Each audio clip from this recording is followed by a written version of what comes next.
Hey guys, how's it going? This video I'm going to talk about Ash vs. the Evil Dead, Episode 8, Ashes to Ashes. Ash has arrived at the cabin. Unfortunately, his hand has arrived there first. And at the cabin we get a lot of callback stuff from Evil Dead 2. You can hear the actresses' voices. They played Linda and the others calling out to Ash. There's even a scene when Ash goes to get a crowbar to get into the basement. There's this big scene with him and Linda's severed head, which I thought was pretty cool. Now Fisher has found Ash.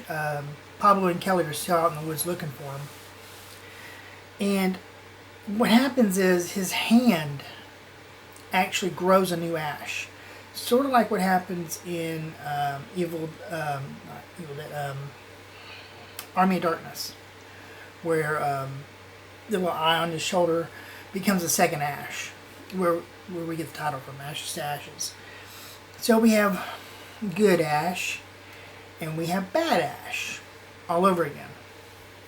Bad Ash kills Fisher. And the episode ends with good Ash and bad Ash locked together, trying to kill each other. What I liked about this episode were the callbacks to Evil Dead. I thought that was pretty cool.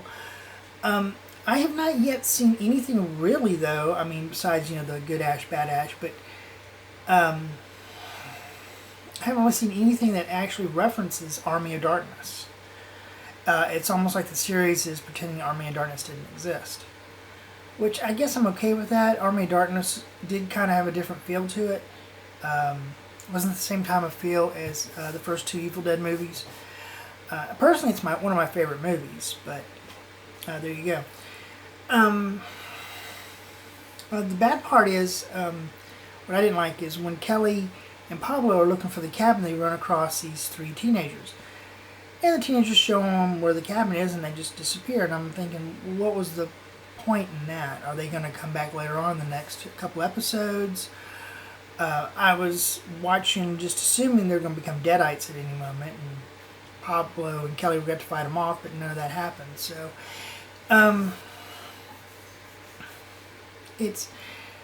so that was kind of weird for me. But then pardon me. This episode, it felt like the beginning of a 3-part finale. There wasn't that much that actually happened in this episode, but it sets up for stuff that could happen in the next episode and the last episode of the series. Like I said, the scene with Linda's severed head was probably the biggest scene. And Fisher, well, people just don't die in an Evil Dead movie. They have to die the most horrible, gruesome, hard way imaginable, and Fisher does that in this one. Although the series is still going strong, I still like it. But I do have to admit, this is probably the weakest episode we've had, and it's weird saying that since we get the cabin and we get the references to Evil Dead. It was just a few things that I didn't really care for, and that's very unusual for an episode of this series, which I love the whole thing. I haven't really found a bad thing to talk about the series up until now. So, I can't wait for the next 2 episodes, which is the last episodes of the series. And we'll get a big finale, I think.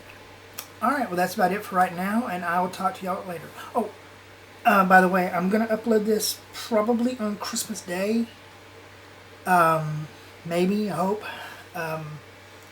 I know you got Doctor Who Christmas special on Christmas Day, which I'm working that night, so we're going to look at it the following morning, and do the video. And sometime after Christmas, I will post my spoiler filled review of Star Wars: The Force Awakens. Till then, I'll see you guys later on. All right, bye.